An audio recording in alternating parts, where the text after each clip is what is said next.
the Cleveland Cavaliers are reportedly interested in trading Iman Shumpert to the Rockets in exchange for Patrick Beverley, which could satisfy LeBron James' demand for an additional playmaker on the team.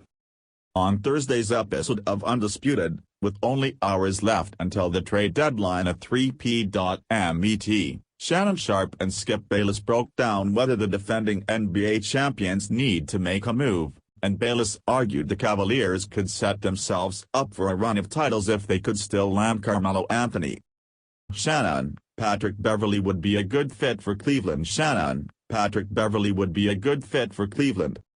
Yes, and when I say he needs more help, or when LeBron says he needs more help, he's not asking for Boogie Cousins or Paul George. He's saying I need a point guard, a backup point guard, and I need a big. He needs someone that can initiate the offense if he and Kyrie are on the bench simultaneously. Because right now, what happens is, one of those guys has to be on the court at all times or there's nothing that gets done. I would hate to give up Iman Shumpert because he is a great on-ball defender and he's been shooting the three really well, but Patrick Beverley is also a very good on-ball defender. He's averaging about 4.5 assists per game. And considering that James Harden has the ball in his hands about 95% of the time, for him to have that many assists, it lets you know that he is a very quality point guard and he would serve the Cavaliers really well. Shannon: The Cavs don't need another star, they need key role players. Shannon: The Cavs don't need another star, they need key role players. They also need a big, because at the end of the day when you look at the way they're constructed, Kevin Love and Tristan Thompson are the only two true bigs they have. Channing Frye is 7 feet tall but he's really not a big, he's a shooter. Now his last outing I think he had a double-double, but that's an anomaly.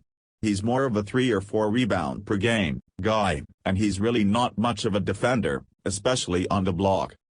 It's not like LeBron is asking I need Boogie, I need Paul George. Because what he saw this summer is that he saw a 73-9 team upgrade. Because if you look at it, Kevin Durant is the third biggest free agent to ever change teams. I would go maybe Shaq and LeBron, 1A, 1B. Kevin Durant is 3 behind those two. And so LeBron is like okay, I need to make a move. He also sees the Raptors, they got Serge Ibaka. Boston Celtics, they're trying to make a run at Jimmy Butler. LeBron is saying look, give me a backup point guard, give me a big. I'll do the rest. Skip: The Cavs have a golden opportunity. Skip: The Cavs have a golden opportunity. Let me get this straight, I'm going to ask you one more time. Who won on Christmas Day in Cleveland? Golden State at Cleveland.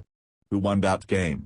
Who is 3 games ahead of the Boston Celtics as we speak, in the Eastern Conference, in first place?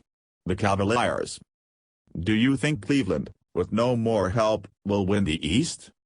Shannon: It's not about the East. Skip: Thank you. It's about Golden State in the finals. Guess what? The heavens have opened. A silver platter opportunity has presented itself on this day in Cleveland, Ohio. Bob Don, USA Today Sports. Skip: If the Knicks will trade Carmelo for Kevin Love, Cleveland has to do it. Skip: If the Knicks will trade Carmelo for Kevin Love, Cleveland has to do it. Melo happens to be in Cleveland as we speak. Who is one of the closest friends to one LeBron James. So, I'm going to say it again.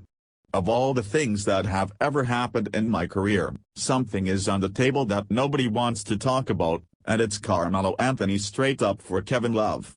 And I would submit to you, if we went into any barbershop in America, and you ask everybody in the barbershop who's the better player, Carmelo or Kevin Love, what would they all say? Everybody would say it's Carmelo. It would be laughable to even try to put Kevin Love in the same sentence. So if, in fact, the Knicks would still do this, all of a sudden, Kevin Love has proven to be a brittle, injury-plagued player. Because if I go down the list, the litany of injuries. He's had a concussion, he's had a dislocated shoulder, he's got recurring bad back, he's had a broken hand, he's had a bad groin injury, and now he's had knee surgery. One thing after another for Kevin Love. Skip, a trade would revitalize Carmelo. Skip, a trade would revitalize Carmelo. And you say, oh, he's a better fit. Carmelo Anthony is stuck in the worst fit of his career with the low-down skunk that is the New York Knicks run by Phil Jackson right now, and Phil's trying to run Carmelo out of town. And he is a shadow of what he used to be, and it's because of his emote.